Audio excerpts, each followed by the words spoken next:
I love the stories, especially at the old burying ground, that brings people to life. So when you're talking about like the 3 Sebastian boys who died of yellow fever, think of yourself as a mother or father and losing 3 sons in less than a year from a disease that today we could take care of, but back then you couldn't. And I just want people to, appreciate what we have now versus what people had then and everything we've had to go through to get to this point. A lot of the stories don't have a happy ending.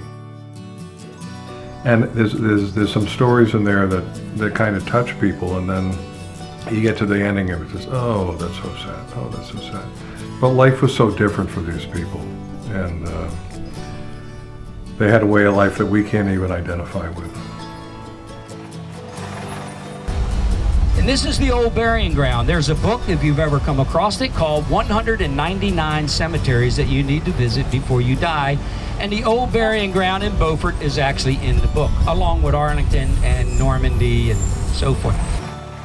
What's going on with this grave right here inside with all the little trinkets on top? That's the little Slough girl buried in the barrel of rum. There's no Slough family plot because we think that Captain Slough and his wife left after their daughter died. The other story is Sarah Gibbs, Nathaniel Gibbs, and Jacob Shepard. Originally, Sarah and Jacob were married. When they were young, they fell in love. He went out to sea to make some money so they could start a family. The ship was supposed to return. It didn't return. Some years went by and she finally had to accept that he's not going to return. So Sarah ends up marrying Nathaniel Gibbs. They have at least one child that we know of. A few years later, Jacob comes back to his true love.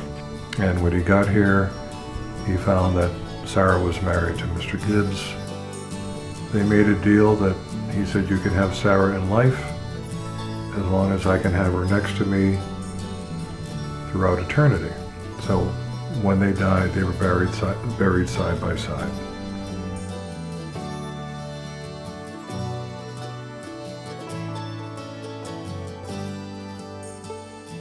There's a lot of history there.